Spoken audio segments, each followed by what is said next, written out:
Alright, back for round 2. Won the die roll again. Hand is this hand relies a lot on the single land I have. I'm gonna keep it. If my opponent plays a turn 1 Street Mine, I'm gonna I'm gonna concede. But I don't know, like, we don't really care about Rimvol. If we draw a land, we have turn 2 Nissa. If we don't, we can steal Fertile Ground and then drop Nissa or Garruk or Garruk and Nissa if we draw another land. Hand is good, like, if there's one land on top, it's just amazing. If there's no land, I can still do stuff. I'm not gonna hit my land drop, but I'm gonna have one land, but this land is gonna be strong as hell, so I mean, there is that. Again, pretty weak to Strip Mine, but who cares?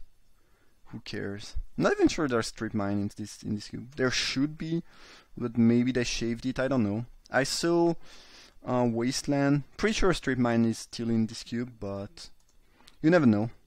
I mean, I guess you can know if you just look at the list they post before. They put a new version of the Vintage Legacy Cube, but I don't. I like to be surprised, and I still know like 90% of what will be in this thing, so it's not like a huge deal.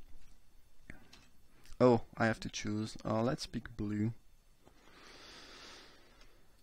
This is simpler than ground. Ground is slightly better because, well, you don't have to enchant the forest and you can choose each time, but choosing each time is just annoying on MTGO. Huh. Well, the elf actually produces more mana, and Plains doesn't especially indicate that this should die. It might die. Playing the ground is slightly safer. I kind of feel like we are facing some type of mono-white deck, so I don't know. Guess we'll see. They could have Declaration in Stone. Pass to Exile, not very good, but Lightning Greaves, okay. Interesting start. Alright, let's start to do stuff. To actually do things that are relevant. Oh, I have to untap 2 lands? Okay. Sure. This produces more mana and is also better against Rimvol. So next turn I can just have 9 mana despite having 1 land onto the battlefield. I guess Garruk is gonna get heat. Not a ton I can do about that. Yeah. That's pretty funny. I think I should have add a green the first time though, because I don't really need blue. Okay. So now I could search. Then I have 3 mana left. I tap for the land I search for. So I'll be at 4. I use Garruk and I'm left with 8. And I can drop... Ooh, Nissa plus Glen is sweet. You have infinite counter non-creature spells. Kinda wanna drop Glen to protect Planeswalkers. I can also drop Nissa Worldbreaker and tap. Yeah. So much fun here. Let's get a forest. This is really funny. Producing that much mana with only 2 lands is really sweet. Okay, 8 mana as expected. So let's say we drop Nissa, we untap 2 lands. I feel like storming, that's crazy. Like, I want a brain freeze right now. Yeah, I Nissa untap 2 lands. Yeah, I will still have a ton of mana. And I can drop the Archmage to... That's so funny. That's really funny, I think.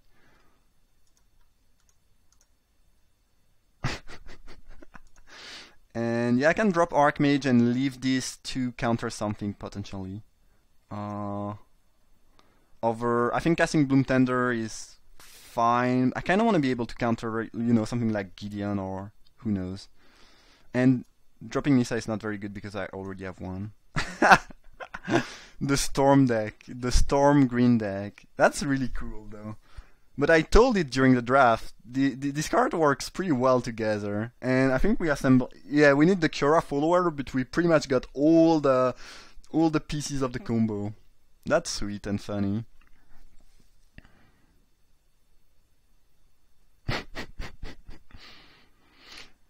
That being said, like, my board is not great. If my opponent just drop Heroes of Bladehold and attack, I'm just not in a great spot. I can start making 4/4, but I don't even have that many forests available. I think there's a bunch of things that my opponent could do that would put me in a very bad spot. Hero of Bladehold probably being the most threatening one. Mentor of the Meek. That's gonna be threatening and annoying, but that's less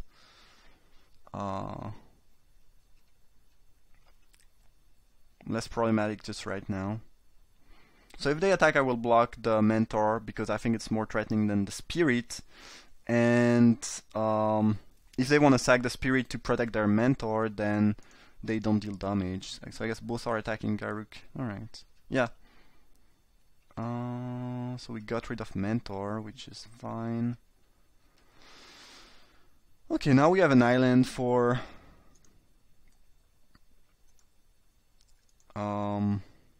the Glen, which is nice.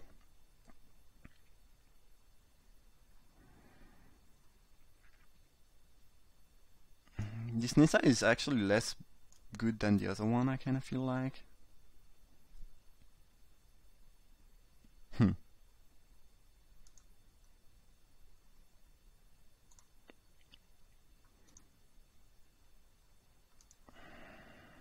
I don't know what I should do. I almost feel like I could sack this one because I don't want to make that a 4/4. I need this land. This land is the most important thing, and dropping this Nissa, reset Archmage makes everything stronger.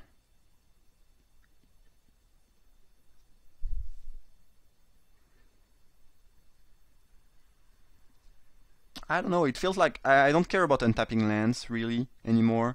And I don't want to make that a 4/4, and I don't have any other forests. So I think I like to get value, and I don't really like sacking my own Planeswalker, but here I think it might be right to do so.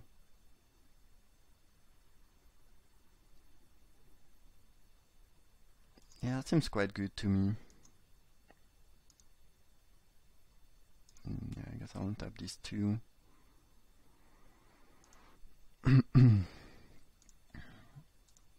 Drop Nissa. I want to keep this one. -1 the Nissa. Drop my island so I can Archmage if necessary. Attack with these. And yeah, I think we just want to kill the opponent now. We have pretty good pressure. Yeah, I think we should stop playing in defensive ways. Angel of Invention, okay. Okay, that's good. That's pretty good, not gonna lie. That could be...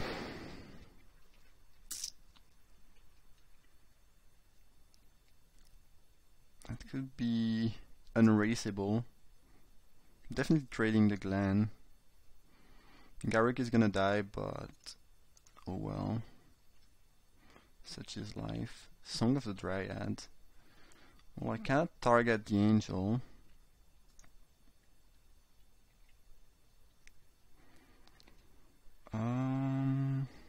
So I guess we can jump next turn and then boost everything.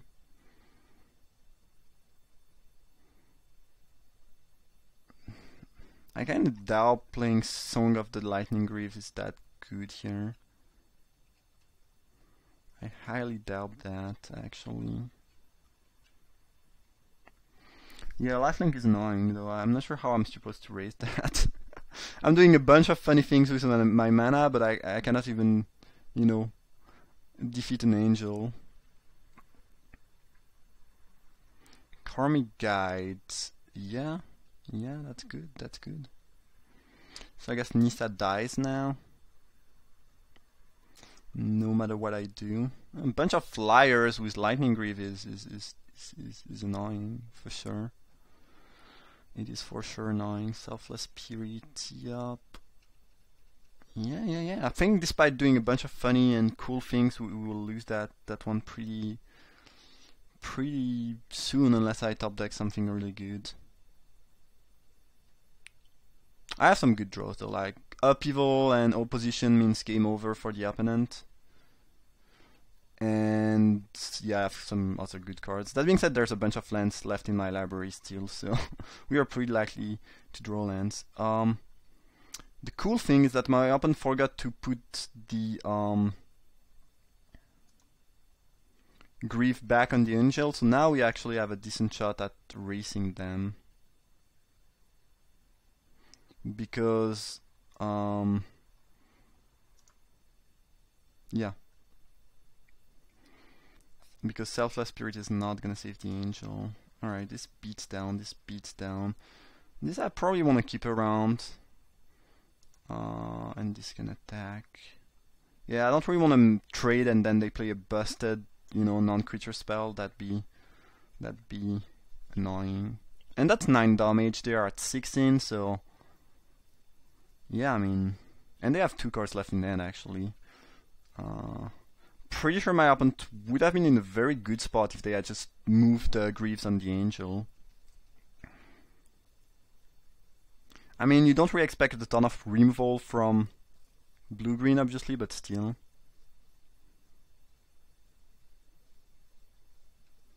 Now I'm winning the race pretty easily, I think.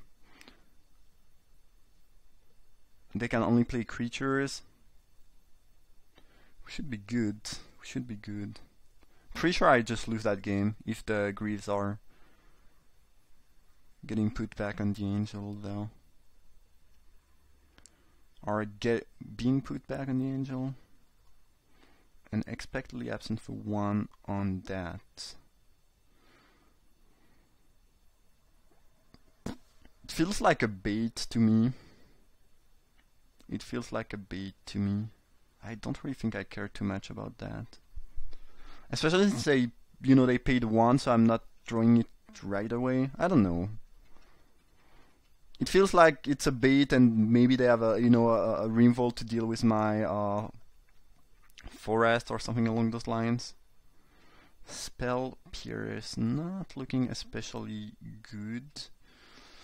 Do I mind trading the Tender for one of their creatures? I don't think so. I'd be happy to trade for Spirit or Guide. So next turn I'm drawing a useless elf.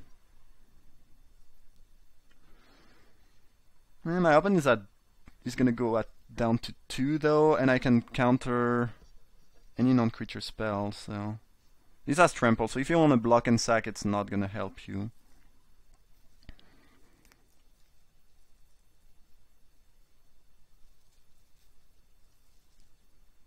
Yeah, alright.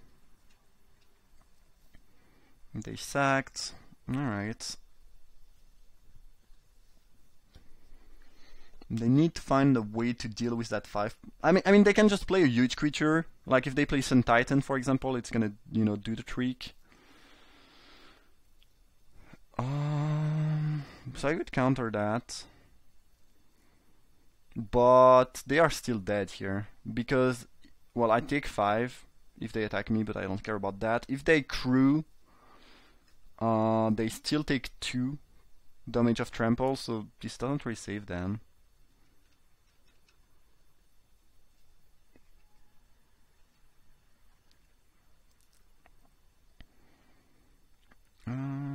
Okay, so I'm pretty sure the forest should kill them quite safely.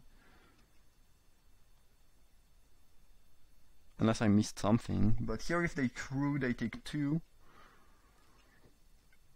And if they cast an instant and they only have 1 card in hand, it's gonna get countered, so it's like... Sure. Alright, we got there. Sweet. I'm kinda sure they have something in hand that they could not cast through the Glen. Maybe not, but... Either way we got there. So mono white, yeah, just white Weenie basically, splashing for red. This might be a tough matchup for me. Cards like Angel of Invention are pretty annoying to beat. Lightning Greaves is also quite good. Maybe I want Trigon Predator. That kills the Greaves. Did they show any other? They showed the Cruiser. Yeah, they showed at least 2 targets and they might have more, so I think this should be good. Right? Not a huge fan of a 4-mana counterspell on the draw against a pretty aggressive deck. Yeah, I think I'll just go with that. Mystic Snake is a card I like a lot, but both in this matchup and in the last matchup it felt a little bit lackluster, I think. Phoenix is good. Voice of Zendikar opposition is really nice. It's not fast, unfortunately, but it's really good. Well, I guess top decking a forest makes my hand match faster. Match faster might be a stretch. We'll just say faster.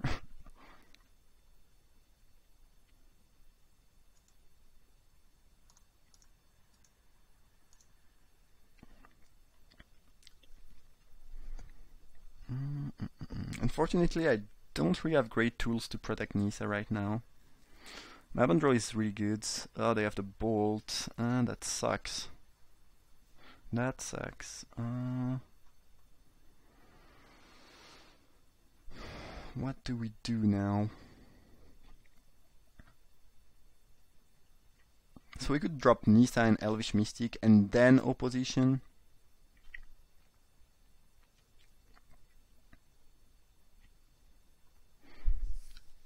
I kinda want to drop opposition first, because if I drop Nissa now, I have to use one of the token to chump block. Does it even change match? Yeah, it's probably just better to go for Nissa Elf right now, I think. It's kinda close though. Dropping opposition first has some advantage, but if I drop opposition first, then it's quite a lot of information for my opponent too. If they drop another creature here, it's gonna be tough, especially if the creature is really good. If they have a Rimval, it's also gonna be tough. Oh, Kami of Enchantlo, no! No! Hell. Hell. That's nice. That's not nice. That's not good for us. That is no good for us. Ooh, cool. Man, you're gonna regret that play. That was a bold move. That was a bold move, because I have a much stronger and much more important enchantment in hand. I can tell you that much. I don't think we'll be trying to tap their land. We are gonna be tapping their creatures, so... Ooh. Ooh. Ooh. The Kami. The Kami killed the ground, but it was too late. And the opposition was there. And they don't have Bolt for Nissa anymore. Ooh, Fleetwheel Cruiser. Well, that still means Nissa should be alive at the end of the day. So we are all good.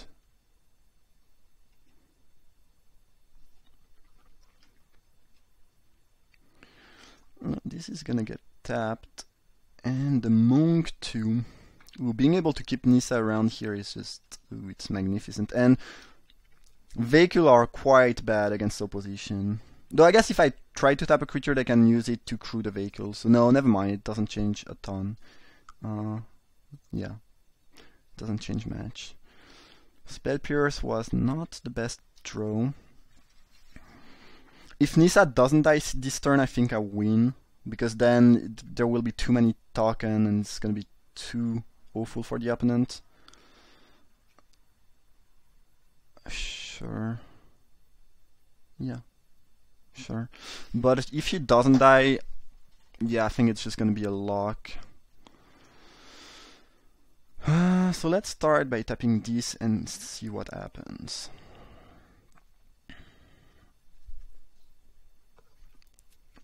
Yeah, because next turn I'll have at least 2 more creatures because of Lumbering Falls and the token from Nissa. And now my opponent cannot... yeah, I think this should be good enough. I hope. And the longer this goes, the better it's gonna be.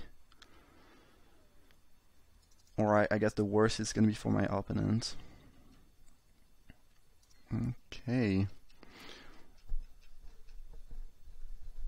And pretty soon I will get to start tapping lands. Not doing it yet because there's a couple things. Oh, if they have Sun Titan into reanimating Kami of Enchantlo, that'd be good. Elspeth is not gonna resolve though. Yeah, Sun Titan reanimating Kami of Enchantlo, killing opposition would be a decent way to come back in this game. But after this turn, I'll get to tap a land, 1 or 2 land each turn. And at this point, I don't think there will be any saving grace for the opponent. But they could have some... I don't really know why they would have some Disenchant effect main deck though, given what they saw game 1.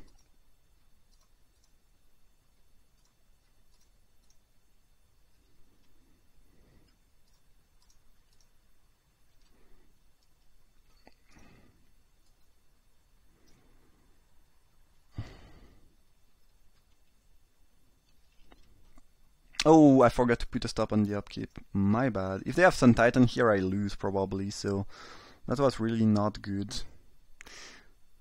Yeah. Would have worked better with Paper Magic. Magma Jet on what? What are they targeting? Myself to redirect on Nissa, I guess, is the answer.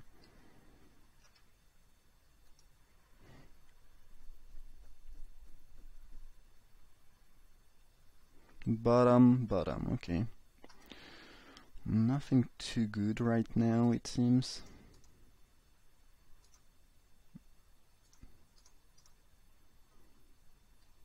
Yeah. Well, it's laggy. Feels laggy. Okay. So next turn we will not miss... Well, they don't have anything in hand, so I don't think it matters, but... Draw a follower, not bad. Some more creatures. This time I have a stop on the upkeep, so we should be good. I think I'm gonna animate that. Let's start off with the Abbey, see if they want to make a token, because if they do, it makes things simpler for me. They do want to make a token, apparently. Yup.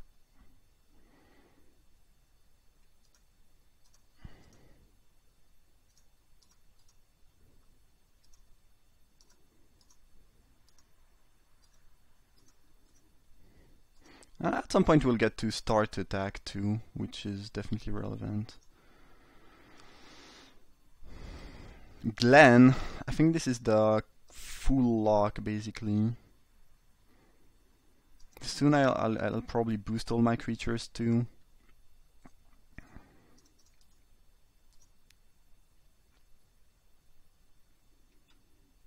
I don't think there's anything that can get them out of this anymore.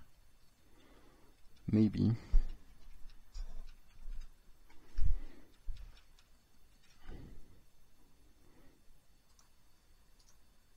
I guess me misclicking the upkeep could be something. And in a couple turns I'll get to just one-shot them with all the plants. Yeah, Glen is the final piece of the lock, because now they cannot even have a disenchant upkeep or something along those lines. So, yeah.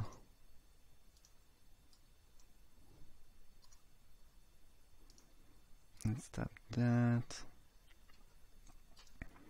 Let's tap that.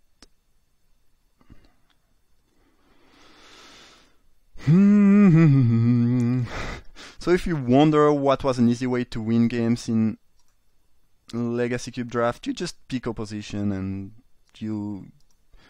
yeah, everyone hates you, but you know, it just kills. It just kills. Should not auto-yield if they drop a land. Because I think I have a kill next turn. I'm just gonna check, but 1, 2, 3, 4, 5, 6, 9, 12, 14, 16, 20. I'm gonna do it again. 4, 6, 8, 11, 14, 20. Alright, and they are tapped out. So, and if they use a Pact of Slaughter, they just cannot pay for it. So there is that. Alright. And this way we can end the pain, because it's pretty painful to play against opposition. Alright, sweet. Well, yeah. Opposition plus Planeswalker that drops token. Very, very fun. Again, my opponent could have been fine if they had, kept that around. But yeah, I guess Fertile Ground seemed like a decent target, and they did not show opposition game 1, obviously. But we got there. Hope you guys enjoyed that match. It was definitely fun to play, at least for me. Thanks for watching. Feel free to drop a like. You can also subscribe to the channel, and see you for the final.